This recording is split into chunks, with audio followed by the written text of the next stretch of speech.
Good afternoon, everybody. This is Dee Reinhardt with Illinois WorkNet. Today we are going to be doing a start to finish webinar for Illinois WorkNet and how to use the tools. What I want to do is I want to first show everybody the partner page. And so if you bookmark anything, this is the page that you want to bookmark. I'm going to put this link into the chat, and that will get you into the Customer Support Center, and it will get you to the youth page for the youth to complete the application. So we're going to start with the application first and go from there to the eligibility, etc. So we've got the youth application page here, and this is public. It's a public page, so there doesn't require any login or anything. This tells people about the program. I updated the listing yesterday to include the IYIP providers and to include the YEEP providers. If you go to the next page, it's where the application actually is. And we have the button right here, the Apply Now button, which is where you can actually fill out the application. And we have directions for the application on this page right here, and video instructions. So the application instructions are here, and I updated it yesterday because I noticed there was a couple of references that were not appropriate any longer. Unfortunately, the link still is this because we won't be able to change that until January, but we will get that changed in January once all of the other programs are done. Then they just have to go through this, answer these questions, make sure that they read the list and pick your organization. That's one of the biggest challenges to the programs, is the youth don't remember the name of your organization. So you want to make sure that they fill that out, answer the goals, all the questions here. Details, if they're under 18, they have to have an emergency contact. And employment history, they may not have any, but it's just one of those things that they need to have. And then once they are done with their application, it will take them back to their user page on Illinois WorkNet. Now, one of the things that I have discovered over the course of time working with this grant, they will complete this Illinois WorkNet piece, but then not move on to this next page, which requires their username and password. So my suggestion to you is, especially if they are working in your building, that they you have a card or something that they can look at it and say, this is the name of my organization that I need to select, and they can write down their username and password on that card. Maybe it's a 3x5 card, maybe it's a Post-it, whatever it is, they need to write down that information. And then I would suggest that you keep a copy of their username and password just to make it easier, so that the next time they're in and you need them to log in, they're like, oh, I forgot, I don't know. And then they have to reset their password. So try to make it as easy for them and you as you can. Once they're done with the application, then that will put them in this list of your customers here. And then we also have dashboards that you can look at. So how can program access customer username and password? Joshua, you might want to ask me that question a different way. Are you talking about your participant? Okay, your participant creates, when they're doing their application, creates their username and password. So if they're in your building, in your facility, and they're doing that application on one of your computers, just give them a Post-it note or a piece of paper or something that has the name of your organization on it. They can write down the username and password that they select, and they hand you back that piece of paper once they're done completing their application. Then you can put it in a spreadsheet. How does that sound? All right, that's a good thing.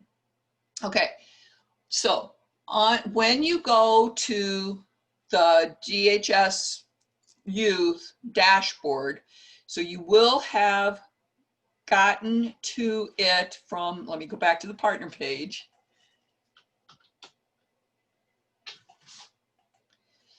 You can access your customer support center from right here. You all need a username and password to access this. And one person from each organization has user management access, and they will be able to set you up. Ariel, what did you want to say? I just wanted to add, because we've started, I started this process yesterday, so I can tell Dee that you've added the new providers after 10:30, because as of 10:30 a.m. we were not there, but now we're there, so thank you. But I wanted to say that once the participant signs up, he or she will get an email from the system letting them know this is your username, this is your password. So we're making copies of that, and that's how we're compiling that information. Oh, that's a good idea. So I just wanted to share that practice. Yeah, I forgot they get that. So thank you. Thank you for that reminder. Okay. All right. So once you click on this link, you will be asked to log in. But then once you're logged in, you'll be on this page and you'll see this dashboard across the top. You should see your user information here on the right-hand side. The dashboards, what you're looking for is DHS Youth initially, and then the second one is DHS Worksite Placement. Those are the dashboards that you will be watching. I'm going to come back to the dashboards in a little bit. When you click on a customer username, it takes you to their profile. So I want to find somebody here that I know that I put in.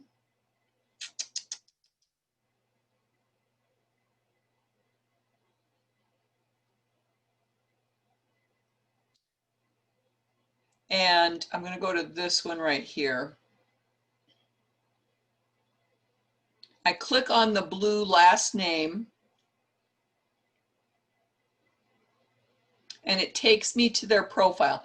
It opens to the application page, but one of the things that you need to be aware of is this overview page. And when we make some more changes to Illinois WorkNet, to this program, we're going to make a change that it lands on the overview page. So I'll tell you about this right now. On the overview page, this has information that tells you, has the customer's application been submitted for your review? Is it complete or not? Have you verified eligibility? It needs action, so it's red. Have you updated enrollment? It needs action, so it's red. Integrated resource team is a piece here that you can add all of the people in your organization that might need to have access to this customer. Yes, sir. Really quickly, yesterday we entered the first kind of dummy just to make sure that everything you're doing is exactly what we did. But when it came down to eligibility, you know how they will choose one of the bullets, whether they are homeless, poverty, et cetera, et cetera, et cetera. So the question that raised, I presented it to Brandon a couple of weeks ago in regards to, so if a customer says or clicks, I am LBGT, what do we still need to secure data validation? Because here in this report, it says verify eligibility. How would we go about that? And I know that in one of the questions, we all acknowledge that a self-attestation would suffice. Is that a form that you guys would send our way? Do we use our own attestations? I just would like some clarity on that. So can we get to the eligibility part? Sure. Okay, help me remember that when we get I will. Thank you. Thank you. Okay, so then we also have some pieces here about progress and performance measures. This is a quick snapshot to say whether or not you're meeting the performance.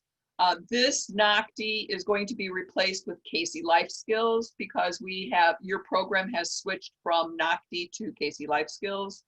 Employment 101, pre-assessment, all of these pieces, it just indicates whether or not the customer needs to do that. If the case has been closed or not, if the career plan has been completed, if you've set goals. So this is a quick snapshot of everything in the customer's profile. So now when you want to go to complete the eligibility, so Ariel, we're getting here now, you can review information on the customer's profile under the application. You can review the information here if you need to. And if the customer perhaps didn't understand a particular piece. So for example, are you able to sit for long periods of time? The question is yes, but I need to get up from and move around from time to time, or no. So if you need to go in and change that information, you just click on this edit this section, and you can change an answer in here or add an answer if you need to. Then go through this quickly, like make sure everybody understood, especially if you are doing a particular program that maybe requires somebody to stand up for a long time.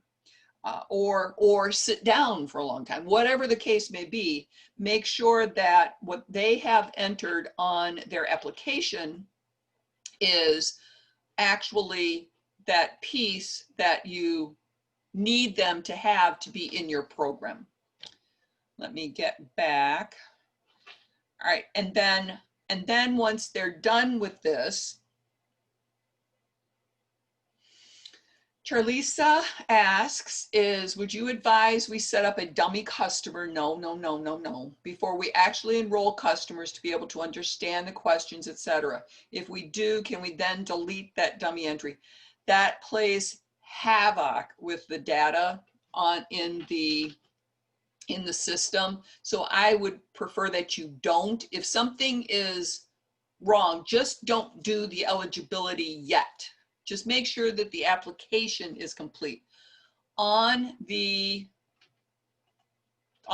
form, it shows you all of the questions and all of the answers and what you need to do. So I would go to that PowerPoint and look at everything that's in here, just so that you know what the customer's questions actually are.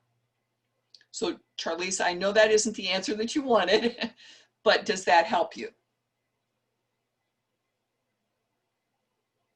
Okay, good. So now we're back here. We're done reviewing everything. We've got everything that we need. And then we go to the progress page. The progress page is actually where we do the eligibility review.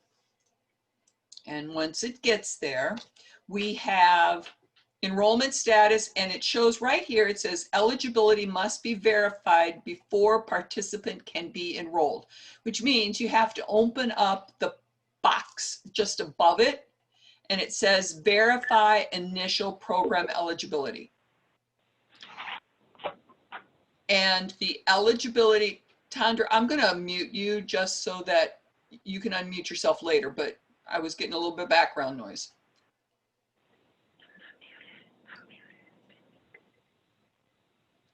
Okay, it's not muting you. Why not? Can you mute yourself, please? Okay, so now for this program, it requires that they must be whatever age they entered. So it's 16 to 24. So they have to be within that age bracket. And you have the option of verified or unable to verify. If you are unable to verify these top pieces, you will not be able to enroll them until you can. My suggestion to you is whatever you use to verify eligibility, you gather that information, and by redacting something like a social security number, upload that information into the uploads, just so that you have a copy in the system of what you use to verify. So we're going to say that we were able to verify these pieces, and they will answer based on their age and whether or not they finished school or not, is whether they are classified as in school or out of school. If they didn't understand the question, it means right now, if you were supposed to be in school today, are you in school? If you're doing homeschooling, that means that you're in school. But if you were supposed to be in class and you're no longer going to class, that's an out of school person. Everybody understands that, right, Ariel? Yeah, under WIOA, they state that if a participant is attending any current adult basic education classes, it is not considered for them to be in school use. Correct. They're in out of school. If they're doing ABE, it's out of school. Yes. Okay. And so it is the expectation that if I have a passport, if I have any items or documents from the I-9 form that demonstrate that they are authorized to work in the United States, I will upload that into the system, and this will be safe. No one will break into it, right? Right. But you want to redact everything except for the last 4 of the social. Gotcha. Okay. I missed that. Thank you so much. Okay. Do they have a high school equivalent or diploma? Will they be going back to school? How did you hear about it? And then you're verified. And then the social security number is not a required field, but it is. We were having challenges with people, with young people especially, who could not get their hands on a copy of their social security number because maybe their parents never gave it to them, and they have to go through the whole process of getting the social security number. We need it, but you don't have to hold off if you can't get the social security number. You need to have it though eventually. And then any of these boxes below that are checked need to be verified. But in your discussion with someone, if you're talking to them and they walk in the door and they look like they're 9 months pregnant, but they didn't put it on their application, you can check this, added after application and verified, and that will take that into consideration on their application. And then as you scroll down, all of these pieces that have a checkbox need to be verified or marked unable to be verified. And like I said, at the top, you have to have at least these pieces up here verified, and some of these eligibility pieces need to be verified. If they only have one, you have to have it verified. If it's more than one or the other might be able to be unable to be verified. On here, so Ariel brought up the item about I identify as LGBTQ or non-binary. There's nothing really that they have to give you in documentation that verifies that, but you can add a note, and only you or people from your team will see these notes. It's like an extra little, it's not even in the case notes, it's only on this eligibility. So that's where you can say here, you know, during conversation, blah, blah, blah, blah, blah, blah, blah, blah, blah. And then you can put that in there. Then when you're done doing all of those pieces, you want to click save, and it will tell you who and when the eligibility was verified. Yes. So I am matching the eligibility criteria from pages 17 and on the RFP to what you currently have in the system as of today. And I noticed that you have one in the system that wasn't in the original RFP, and that one is no one in my household is employed. And that's a change. Okay. That was one of the original pieces, and if that's no longer in the RFP, then we can change that, but I need to check that with Got it. DHS. So if you could please send an email, copy Brandon and me on that. Will do. About that item. Will do. Thank you. Okay. Okay, so then the next piece is under enrollment status, we have a date. So once you have them verified, you can enroll them. Let me show you one thing on the dashboards. So if you're coming in and you're looking at your dashboards on a regular basis, say maybe you were off last week and you know that you had a whole bunch of youth come in and you don't know whether or not they were verified or not. So you would go to your dashboard and you would look by your organization name. To start out with, you're going to be looking at DHS Youth, because that's where the application comes in. And on these first couple of rows, it says customer application status. The application was started. The application was started and not completed. Now what happens there is maybe they got into the first couple of things and they're like, oh man, I don't want to do this. And they bounce on you. Well, if you look at these names, if you click on any of these numbers, it will open up a list of who the people are in there. It does not track if somebody did not actually start the youth application. If they did I've got an Illinois WorkNet account, but they didn't start the youth application, it will not track here. And that's what I find the very most when people send me a message and say, I can't find my youth. I can't find my youth. I've looked everywhere. I've looked in all the numbers. I can't find them. Well, they didn't finish the youth application. So you need to make sure that you're tracking them and say, hey, did you see this screen about blah, blah, blah, blah, blah. And if they say no, and maybe it's the one, did you answer the question? Maybe just come up with a question that you're going to ask them. Did you answer a question on how much you're able to lift?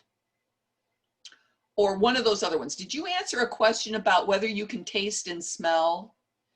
If they didn't answer one of those two questions, then they did not finish the youth application. So you got to sit them back down, take them back to that page, say, fill this out. Then once they hit the submit twice, then they've completed the application, and you'll see some numbers in this green row. That's the people that you need to start watching. And then we've got this row right here, initial program eligibility not verified. If you've got numbers in there, that means that's probably some of those 29 people that haven't been verified yet. They'll be here. And then if it's been more than 5 days, then they'll show up in this red row. And if it's been more than 5 days and you were out on vacation for 2 weeks, you better be having a talk with one of your staff. So then, once the initial program eligibility has been verified, they'll show up in the green row. If you're unable to verify them, or if they're verified as not eligible, they'll show up in a gray row. So then you can track your people that way as well. Partner contact not identified, that's on that overview row. If you click on any of these numbers, it'll tell you who you got to fix. Charlisa is saying, should we expect to verify the applicants at the same time they complete their applications? That's up to you. Very definitely up to your organization, what you want to do with that. But I'd say while you got them, try it.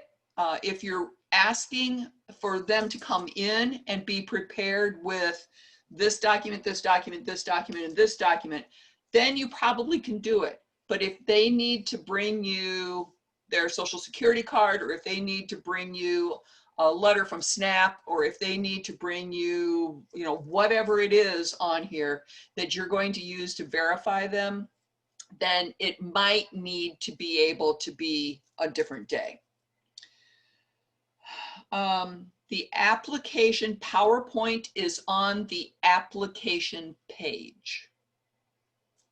So if you're going to this page where it says apply online, it's right here. It's also on the partner page under the full list of resources. So Diona, did that answer your question? I probably just butchered your first name there.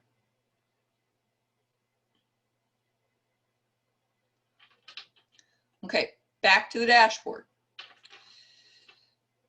The partner contact not identified is here.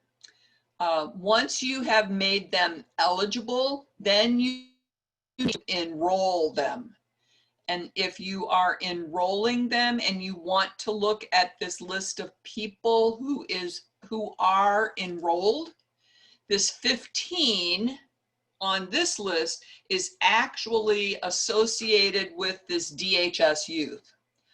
Once you enroll them and you are enrolling them in either YEEP, the youth, I forgot what YEEP stands for, Youth Employment and Education Program. Is that what it is?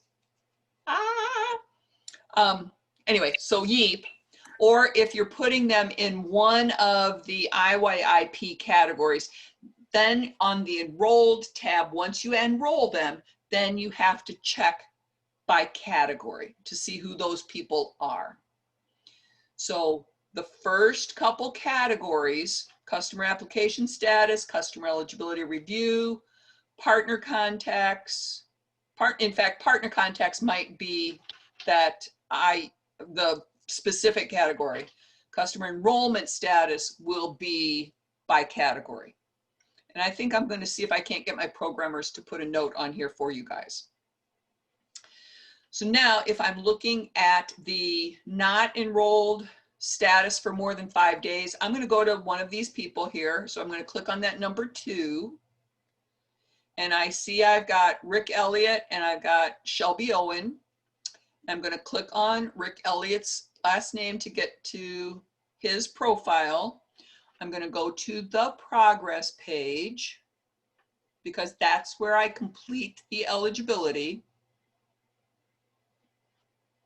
I'm sorry, complete the eligibility and the enrollment. So I'm going to put a date in. So today, what is today? Oh, today's October 1st. Holy cow. And then I'm going to put which program. So the DHS Youth is the old CYEP program. So for those of you who are coming to me from CYEP or CSYEP, we need to make this CSYEP inactive because that ended yesterday. But then you would enroll them in one of these categories. And I believe that the summer employment for this category 1 is not until next summer. So right now, you're either really going to be enrolling them in YEEP or category 2, 3, or 4. Does that make sense to everybody? So whoever's on a camera, give me a nod if that makes sense. Okay. So I'm going to pick IYIP category 2. On my DHS dashboard, I have no youth recorded, and I know several have completed applications, new original ministries. I would, did you look, so Toby, did you look by DHS youth first? Did you do that program on your dashboard? And then the second question is, are you sure that they completed the youth application? That second half of it. Okay, so now we've got customer type. Are they in school or out of school? This particular participant was an out of school youth. And then we have some enrollment status possibilities. We can pick enrolled and eligibility verified. We can pick eligibility verified on waiting list, provider not willing to enroll. Those are the 3 options that you can pick right now. If the youth flakes on you, you discharge them or close their case. So we'll get there in a second. So right now, if you put them on a waiting list, then on your dashboard, they show up in this row right here. So if they're on a waiting list, they show up here. Can youth from the previous program be carried over, or do they need to, if there was no break, so Tammy, if there was no break between, then you just move them. You just move the, re-enroll them on their enrollment page to the new program. If there was a break, like maybe they were CYEP, did not do the SYEP, and now they're coming back to IYIP, holy crap, then you may need to do a new application. If you didn't close them out, you might be able to just switch them.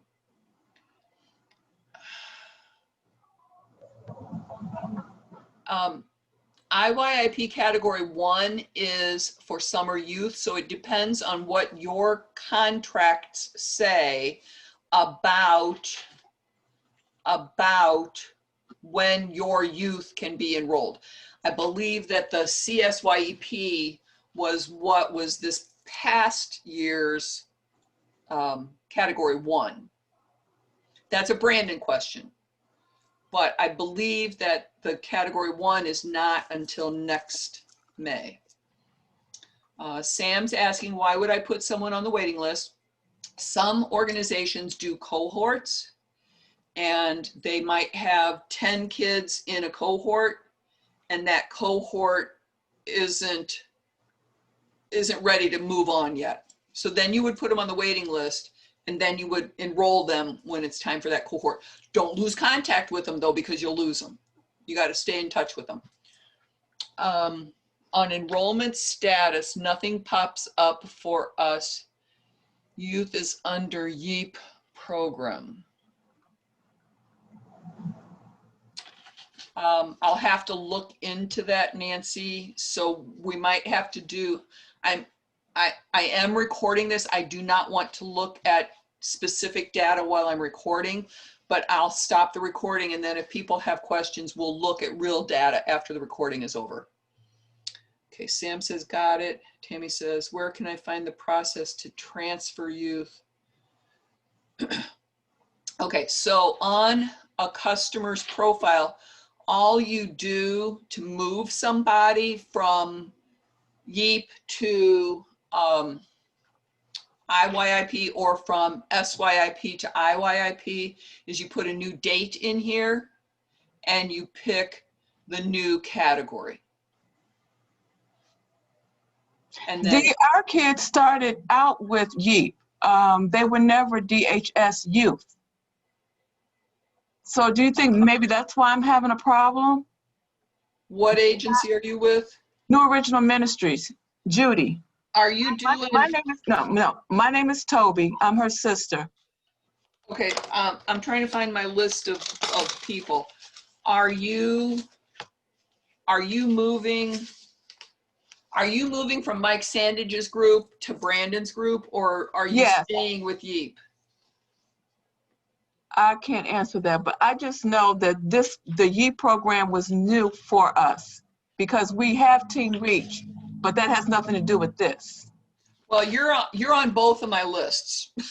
You're on both of my lists. And each list I'm watching like all of your webinars because they all require the same thing. Okay.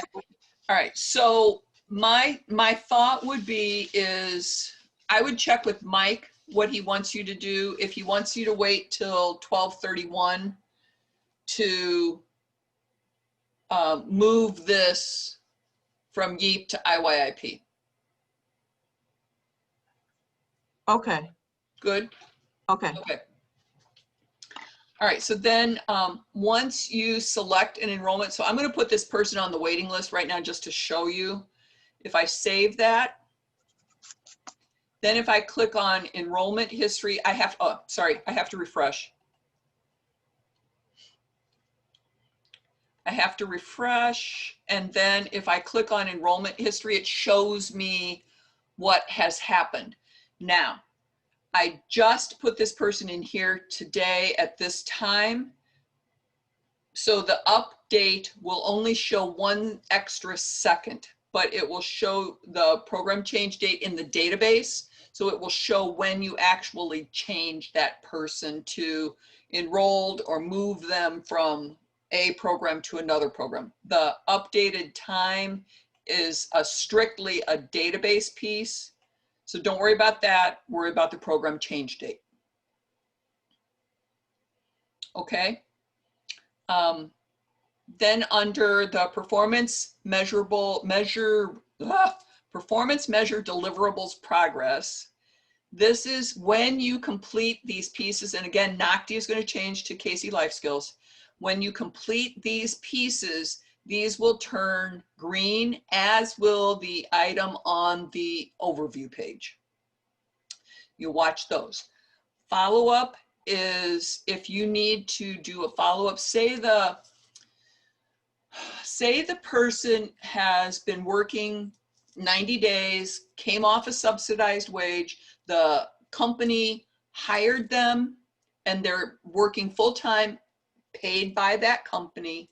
You no longer need to provide them any supportive services because they're making $18 an hour, and you're going to close them out. But you want to stay in touch with them for that for the 180-day follow-up and the 270-day follow-up. So you want to stay in touch, and you want to add follow-up here. This will really only happen once you close them out. And to close them out, you click on the discharge case closure, and you would change the case status to discharge case closed. And then if you discharge case closed, there are reasons, and the reasons are pretty extensive, or you can probably fit somebody in there. Once you select this, it will, I believe it triggers a case note. I don't want to close this person out right now because I want to be able to work with it still. But for example, they died or they're in a treatment center. Though these are all reasons that you may need to discharge them. One of the things that we do for you in some cases, and what I will do is I will look to see when the last case note was entered or when the last activity was done on a case, because I get calls from agencies all the time, or emails basically. Aunt Martha's has Johnny Smith that has come and wants to work with us, but I can't do anything with them because they're already still part of Corazon Community Services. So what I'll do is I'll go in and look at Corazon and see what they've got in their profile. And occasionally, if there's nothing in there, if there's no activities on the career plan, there's no case notes, there's nothing, I'll go in and close that youth out so that they can move on to the other organization. If there is recent activity, like within the past 2 weeks or so, I will contact the agency and say, hey, your kid's trying to move to a different organization. Do you want to reach out and then let me know what to do with this? If that's the situation, they're probably going there because their friend is, or something happened and they're just not telling you.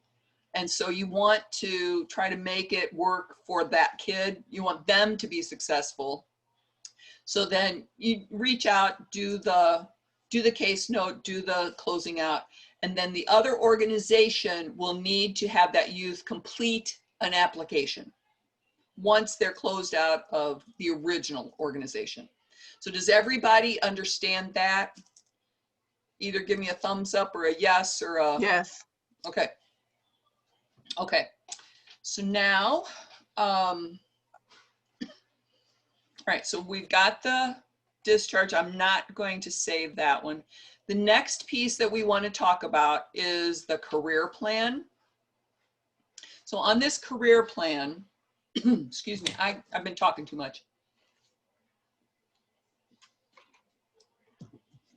On the career plan, this is a required piece for your program.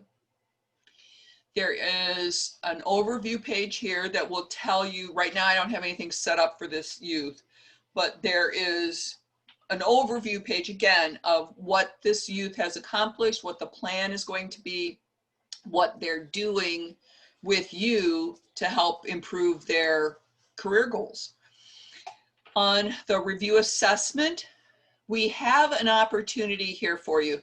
I understand that you all have to do a case plan for your youth, and they have not given you a specific case plan that they are requiring you to do. So you can do a couple of things with this piece right here that can help you establish that case plan. We have an assessment summary tool right here. It helps you select an area, and then you can answer questions about that area. So say it's employment, or let's say it's readiness training. We fill in what their strengths are. You're having a conversation with that person. What are they going to do to improve? What are you going to do to help them? What is your career coach from your organization going to do to help them? What will their family do to support them? Are there any other things needed? And you're going to type those notes in. So then when you save those changes, under this summary, it shows you what was entered for that readiness training. Do all of them if you want, and then you have a whole summary right here of what they need to do, and then you can create their plan from there.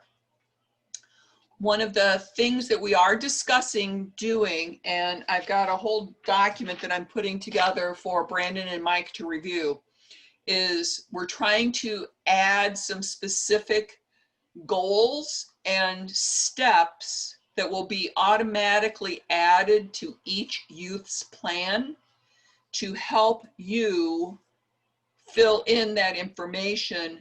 All you'd have to do then is go to that step and goal and add a start date and a potential end date.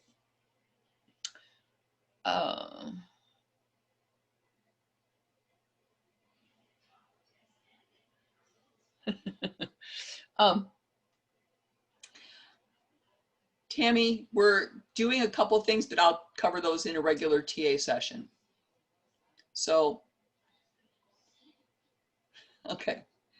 All right, now a couple of other pieces that we have available, and some of this is in Employment 101, and that is also one of your requirements for your grant.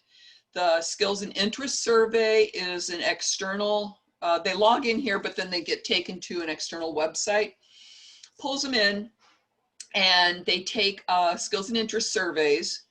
That information would show up here when they're done.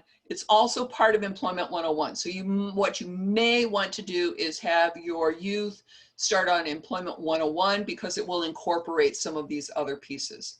Employment goals comes out of their application. Education level comes out of their application. Employment related information comes out of their application. Barriers to employment comes out of their application, but during your discussion, you may uncover some additional pieces that you can, that if you check this box, you might see, oh, well, I have a license, but it's been suspended, but they didn't say that, they just needed help with transportation. So as you're looking at these pieces, you can have this discussion and mark these as you're going, and then you can update as you're going through it. If any of your youth have a disability for which they might qualify for disability benefits, you can use this estimator, and then you might want to make an external referral to like Department of Rehabilitative Services. Employment 101, we have a guide here, we have a pre-assessment, we have a post-assessment, a certificate, and this is being remodeled right now. And I'm hoping, I'm saying every prayer I can to have this out by the end of October. And because it's cool. We did a lot of work to get this updated, and it's really good. We have a self-evaluation tool. This is also part of the Employment 101, but right now you may have to have them do it separately. But this self-evaluation, this is part of the requirements for your grant. They can take this new evaluation, they do it themselves, or you can sit at the computer and help them figure out what they need to pick. But it's based on what they say, not what you observed, which is the observational evaluation. It's about the youth that you observe as they're going through activities in your organization. And then the worksite evaluation is for when you send the youth to their subsidized training wage job or to a full-time where there's no subsidy involved. That work site can do an evaluation, and it's based on those essential employability skills. Now, this is part of your performance, and we were discussing the reporting process for it. So you need to spend some time talking with your youth and helping them understand those essential employability skills. Additional assessments that you can add, this is where you would add the Casey Life Skills results. And up here you do assessment type, a basic skills assessment, select, is it ABE or adult basic ed, functional area. This is for TABE. If you're doing other assessments, this is aptitudes employment. You can pick the name of the survey. So you just have to kind of dig around in here and find what survey you're actually doing, and picking those areas and picking the name of the test. Enter that information. If you save it, it will show up down here. Any questions about these assessments right now? Because this was a lot of information, and and did ICOI have that Casey Life Skills training today, or was that a different, was it, Sam, I see you nodding, was it today? Okay. Yeah, today and tomorrow. Okay. And I've never done Casey Life Skills. So I was excited about trying to attend that, but I was in 4 other meetings today, so I couldn't do that. Let's see if there's some questions here. Cynthia's asking, is there specific deadlines for youth to complete each assessment? No, there's not. It depends on your program. Is there where you would enter? The Casey Life Skills would go under this add assessment results. What I'm going to try to do when I get it all figured out, I'm going to dig around in through here, and I'm going to do a click this, and put that in the instructions for the career plan. How do we know which assessments are required for YEEP? I think Mike needs to tell you that. Mike Sandage needs to tell you that. And Peoria Public Schools was asking, when is the Casey Life Skills training? Sam, you said it was today and tomorrow? Yeah. Okay. Like 10 a.m., 10 to noon or something. Okay. Dennis is asking, how many observation and work site evaluations are required? The only ones that are actually required is we need at least 1 self-evaluation, and then we need an initial work site evaluation and a final work site evaluation. And the initial is done within the first 2 weeks to 30 days, and the final is done within the last 2 weeks to 90 days. And those will be part of your performance. Okay, I'm moving on to setting goals. We will have some goals specifically added, pre-populated for each youth. This will only pre-populate on brand new youth. So if you have youth in the system already, they will not be added. It will only be added to brand new youth once we take this to production. We're not having the discussion about this until Monday, so it would not be in production for another maybe 3 weeks or so. So you'll need to add some goals. Those goals should be based on what I will do is on Tuesday next week. Oh my gosh. Tuesday next week, we have our webinar, and I should know what the answers are on Monday. So what I will do is I will have a list that I will share with you of what the goals will be so that you can add them automatically until we can get it happen to pre-populate for you. So on here, all you have to do is add a goal statement. And that goal statement may be something as simple as gain employment. Peoria Public Schools is asking if somebody could share the information for Casey Life Skills training tomorrow. So Sam, would you mind putting that in the chat for them? Category, there's 4 categories, so it would be career plan.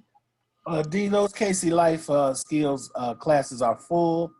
And so they said they were going to do another 2-day series in the beginning of the new year. Oh, very good. Okay.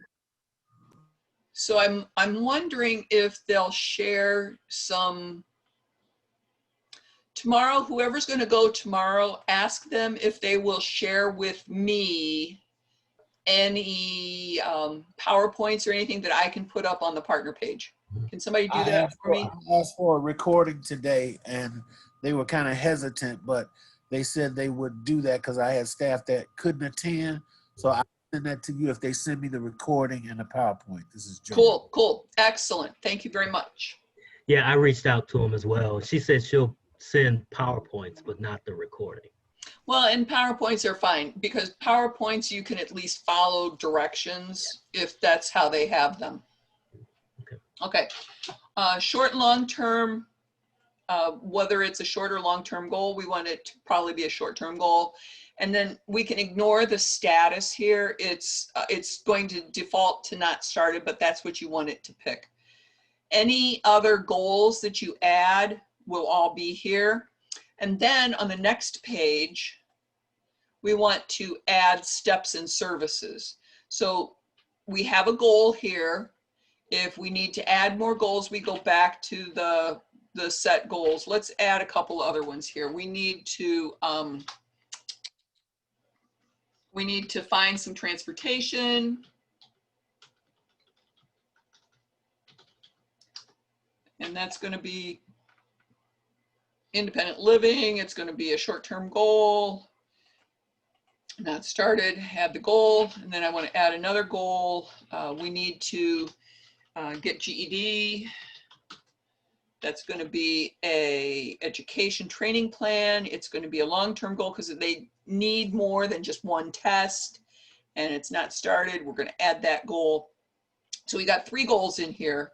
I'm going to go back to the add steps and services. You see the 3 goals at the bottom. Every time you add a step or service, now mind you, we're going to pre-populate some of these. We're going to, oh, this is new, by the way. These are our services. We're going to categorize these so that you can use some of these tools at the top. We're going to do career, training, and support for categories, and then you can pick by career, training, and support. And then there will be options in here. Maybe we add this one, then we, when we edit it, it will have a goal that you want to do. And this is part of the Get GED. Planned start date, they're going to start at Monday. Planned due date, it's going to be next month, the end of the month. How many hours a week? They're going to do 15. It's not WIOA funded. It is started. And this is what will trigger the career plan once we pre-populate. The fact that it's started and you have a date entered.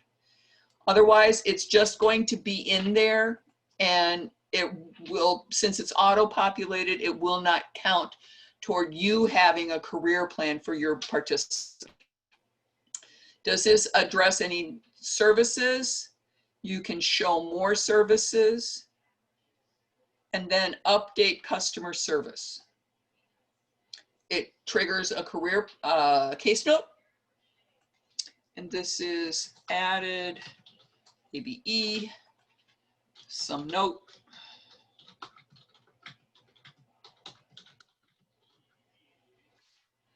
And we're going to just save this case note.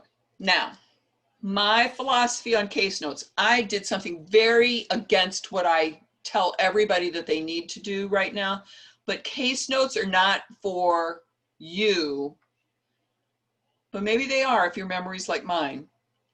These case notes are for the person that's following up after you, or for me as a monitor that's coming in, or for Brandon or Mike that's coming in and looking at what you're doing for these customers. These case notes are for us, and they tell the story. So you want these case notes to be pretty strong if there's something that needs to be told. If it's just a date and you just started something, that's fine, we get that.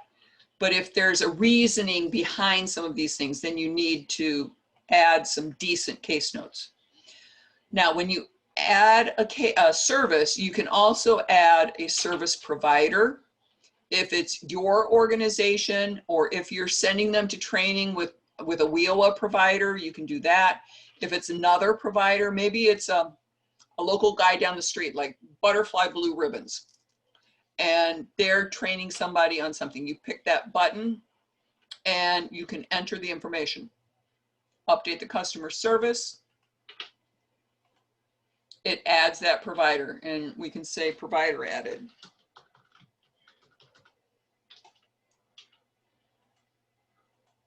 Oh.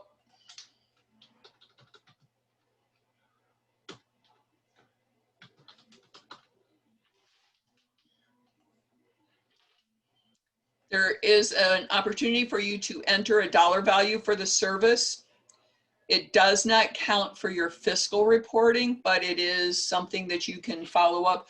Like say you gave somebody a bus pass and Mary gave somebody the bus pass and Susie gave somebody a bus pass, but not everybody wrote it down in here. So that kid just got 3 bus passes and put you over budget.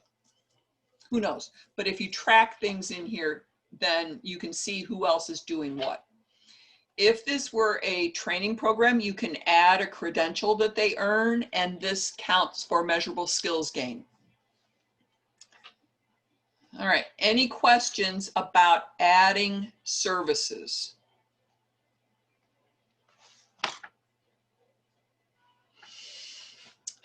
So Tori, I would suggest at least a monthly full-fledged case note. Let me go there now. On a case note, you can add a case note, just add it. Some of these other ones are automatic added or triggered because of an action that you take. So on here, we've got to select a task. What is it that you're doing? And maybe you had a 2-way communication with a person. So you type this in, and we had phone conversation. On the phone,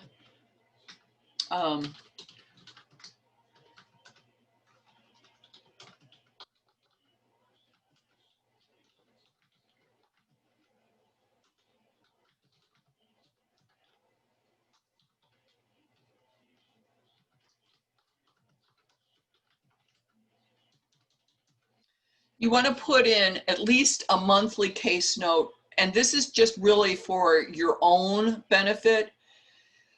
We've had agency people that have died, and they left a caseload to a staff that had no clue what was going on. We've had staff for agencies leave, and somebody else had to pick up the slack. So these case notes are for everybody probably but you.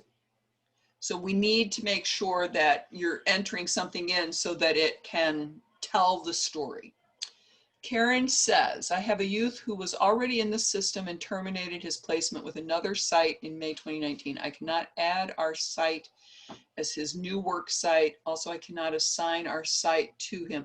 He has to fill out a new application, Karen, selecting you as the provider. Good afternoon, Dee. Can you hear me? This is Karen. Yes, yes. Okay, so he did fill out an application because when I saw him, he was on the list of youth that did pick our site. However, I am still able to see his case notes from when he was previously at another organization doing the CYEP program. We're the YEP program. So I still cannot add him like I added everybody else. I assigned them to our work site, basically. Okay, I'm not going to talk about a specific case on the recording, but we can talk about that once I'm done with the recording. That's totally fine. Thank you. Okay. Okay, so does everybody understand case notes? The assessments tab is basically the first tab of the career plan. Same information, it's just the assessments. Optimal Resume is an optimal resume tool that we have available. It's phenomenal. It might be a little bit over the top for an initial job for somebody, but if you've got anybody that has some experience, then you would want to potentially use this tool for them. Uploads. Uploads is where you would scan in and redact any social security numbers, but scan in your documents that you're using for anything. If it's eligibility, if it's payroll verification, if they're getting paid from somebody and they bring you a stub, you can upload that stub, because in a lot of cases, well, in every case, you have to track those youth for that 270 days. What is that, 9 months? You have to track them and make sure that they're following up. You can incentivize those youth and tell them, you bring me a stub and I'll give you a bus pass or something like that. Then you can upload that stub here and any other documentation. Maybe they earn an attaboy at work and they want to keep it somewhere. You can upload a copy of that. I can't even imagine that. I mean, there's just so many possibilities of things that you could upload here, and it keeps things safe. We did have a DHS office with another program that I was working with. The DHS office caught on fire. They had none of the paperwork because it went up in smoke. Had they uploaded it to the system, they could have recreated the files. So you never, ever know what's going to happen, and you want to take the opportunities that you can. Work sites. This is a whole ball of wax, but on a work site, it tells you where you have placed a youth and if you have uploaded payroll for them. So I'm going to take a break, go to a different tab. But one of the things that you do need to do is when you are subsidizing the wage for youth, you do need to enter them in the system. You need to upload payroll for them, and DHS will be looking at the payroll. It does not count for your fiscal responsibilities for that payroll, but it does track here for the youth portion of those documentations. So before I leave the regular pages here and then come back to the worksite, do we have any questions about application, eligibility, verification, enrollment, career plan, case notes, assessments? Okay. Moving on. I do, D. I'm sorry, George. Sure. They the application process, does the youth do that from their home or whatever? Is that something they have to come in the house to do? Are we supposed to be monitoring that input as they're doing it if they have questions, or is it something we can send them a link and say, fill out your application and then we'll get back to you? You can send them a link. The challenge that I discussed, I don't know if you were on the call when I was talking about this, but on the application, there is a link right here that they can apply online. There are instructions here. What happens is so often the youth get this part done, think they're done. They never get this and all of this done. Okay. And then what happens is y'all are calling me or sending me an email and say, well, I had Susie Smith fill out an application and I can't find Susie in my dashboard. Well, because Susie didn't do this part. Susie didn't do this. So my suggestion to you is to have them come to your place, your organization's offices, have them fill out the stuff right there. Okay. Tell them what you're going to need to verify their eligibility.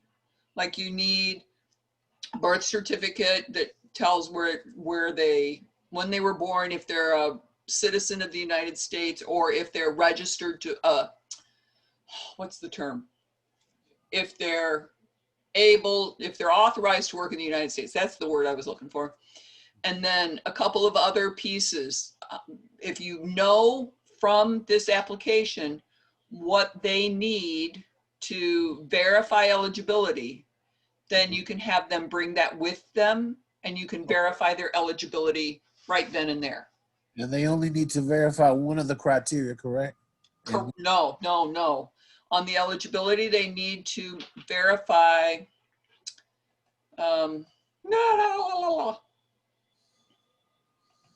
You want the supporting documentation for each criteria they have to verify? I suggest it. And monitors will come in and say, well, what tells you how old they are? What tells you if they live in Illinois? What tells you if they're authorized to work in the United States? You either need a green card or a birth certificate. Right. So if you have all of this stuff in their file and or uploaded, then you know that you've got it and you can pass any monitoring. Okay, dear. Thank you. Okie doke. Work sites. Okay, work sites need to be added. Tommy, has anybody ever told you that you kind of look like LeBron James? Tommy Jones? You need to, so I'm not the first one. Tori asked, do we need a paper filing in addition to maintaining records in WorkNet? I would keep both. And if you're not keeping both, make sure that they're uploaded in WorkNet.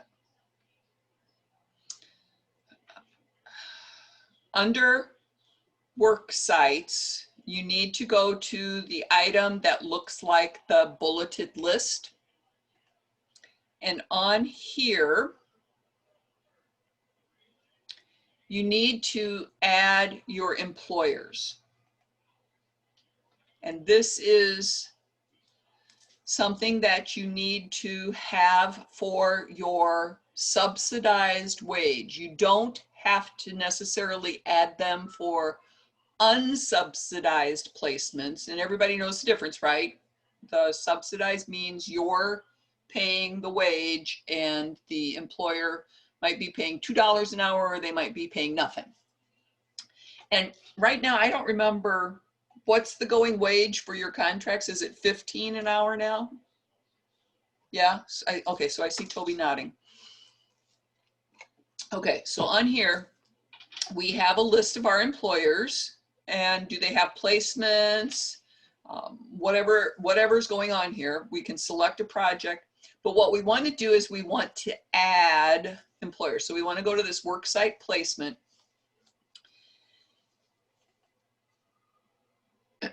And just a reminder, I have all of these instructions and the videos on the partner page. So if you've seen this, I'm recording it, but we also have tutorial videos that are out there, and we have hand or typed instructions that are current and up to date. So if you need to review any of this, check those. So worksite placement, we're going to go to, and I need to change this. Somebody found this for me the other day. This is going to become DHS Youth. We're picking the project. We're picking the grantee. If you only have access to one, you don't have to worry about that. It'll automatically pop up. You can pick what kind of employment you're adding. So with this new IYIP grant, it might be pre-apprenticeship, or it might be an apprenticeship, or just employment. So we're going to pick that, and we can filter, or you don't have to pick an employment type, and you can filter by name. So I have all of these employers that are in my system, and I can filter by the top of this row and click these arrows, and it will filter alphabetically, either A to Z or Z to A, and it will tells you how many positions you have available. If you don't see the employer that you want to add somebody to, and I would have somebody just go in, you should have a career person, a career navigator, for lack of a better word. You should have a career navigator out there working the streets for your organization saying, hey, can I place some kids there? I'm going to pay $15, you pay them $2. And then that way, all of that information is in here to begin with. You can see how many total openings there are, how many of those are filled, how many are part-time. These numbers should add up, or else this total number of openings should be bigger. If you need to change it, all you have to do is click on the number here, and you can change the total down here at the bottom. But if you want to add, if you want to add a new employer, you just have to click this Add Employer Worksite on the right-hand side. It's going to ask you a bunch of questions about the employer. I'm going to try and do this as fast as I can,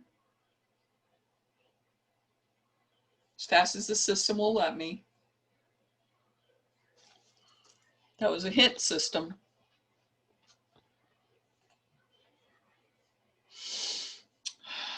Oh yeah, it's almost 3 o'clock, so kids are coming home from school.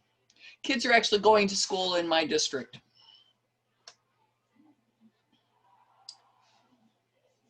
Come on, buddy. Let's do this. Oh, goodness.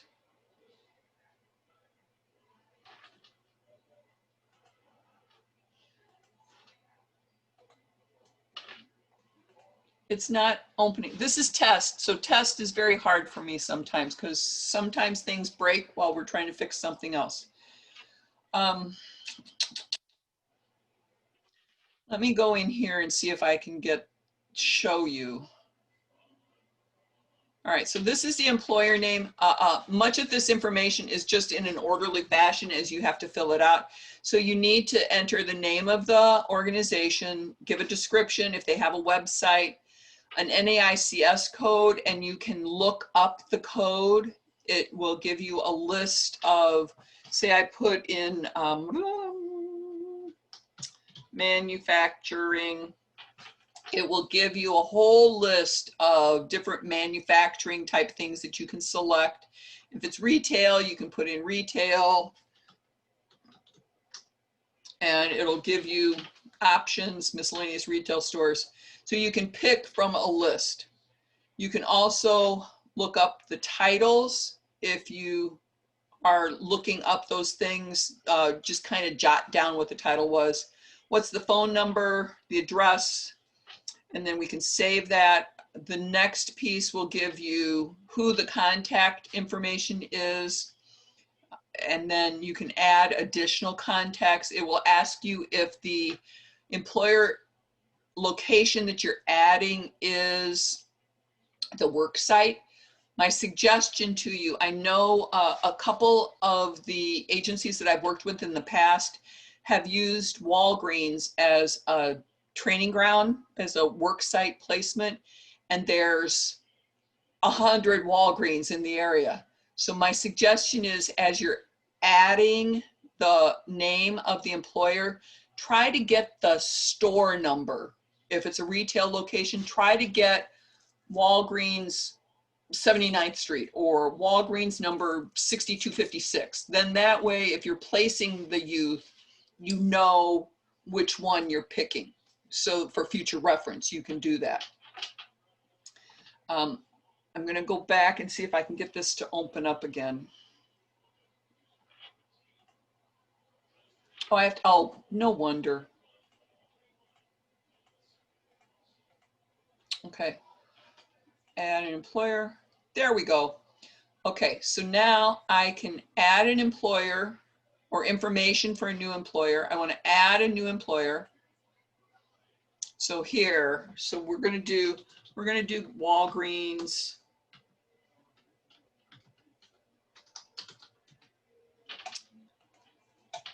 And it says, is this employer the work site?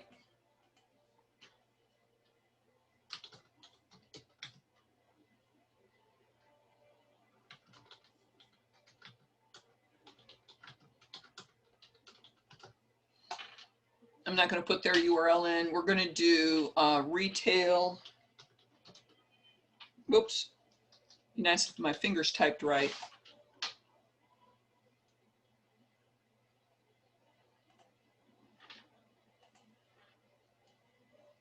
And if you can, try to pick the 5 or 6 digit code. That gives us a better tracking system.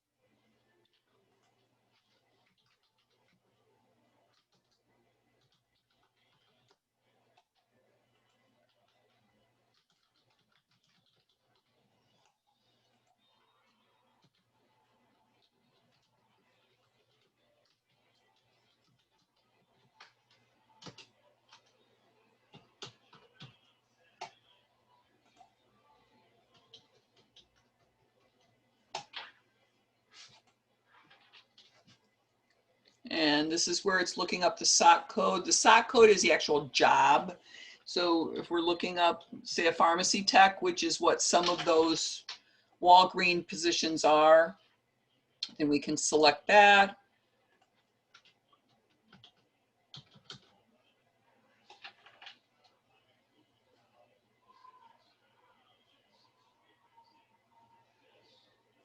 Yes, we are in the, Byron Nelder asked, the periodic performance reports ask for this information. Will WorkNet ultimately be able to generate performance reports so the agency won't have to tabulate and transfer to the PPR form? Yes, it will tabulate them, but it will not fill out the form for you. So you'll have to transfer the data, but it will figure it out. And we are in the process of working with DHS right now to get the PPR correct.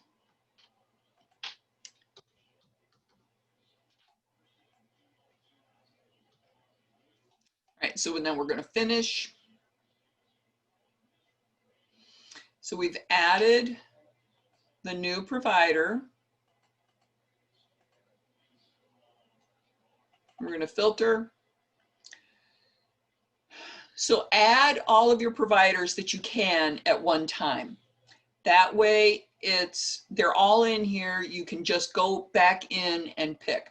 Now I'm going to go back to my customer and I'm going to go into his career plan and I'm going to add a step that says gain employment.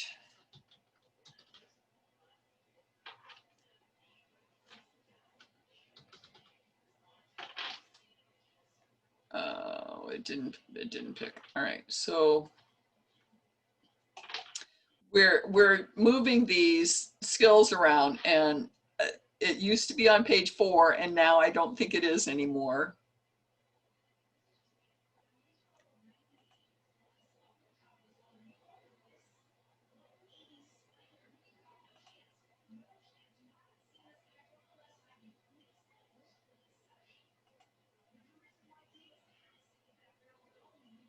Sorry, I don't mean to have this dead air here.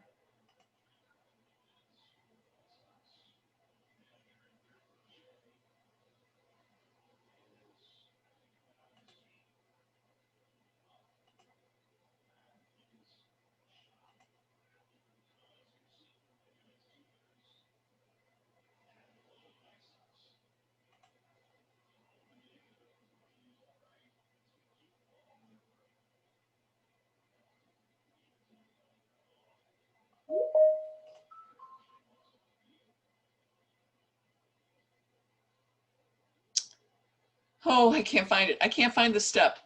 We're going to add one, but what it will do, and this is not the right step, so I apologize for this, but what it will do is it will give you to select the goal, and it will give you the listing of the jobs. So we're playing with the services and tests, so I apologize I can't show you, but on the training video, it does show you the right way to do this. So with that, I'm going to say, I've got to end here because I can't show you the right way to do this. To add the payroll, you would go into this payroll tab under the bulleted list, and then you would add payroll and follow these instructions. If you download the payroll template after you put your dates in, you download the payroll template. It will give you a list of everybody in your program. Just delete the lines of the people that you're not uploading payroll for. Do not change the name of the form and then upload it after you have completed filling it out. Once you have uploaded it, then submit that form and you'll see a list of who has been submitted for the payroll. Okay. We'll talk about this payroll one of the sessions later this month. And that way hopefully I've got that fixed and we can go over that. All right. Anything else before I end the recording? Any questions that anybody has about Worksite Placement, getting those people added. I apologize for not being able to show you adding the step. We are working on that. Anything else with that? Okay, I'm going to stop the recording. I need to send somebody a quick message. So thank you for watching today. We're going into talk about some things that I cannot talk about on the recording. We will post this recording to the partner page under the partner training and recording tools for your review.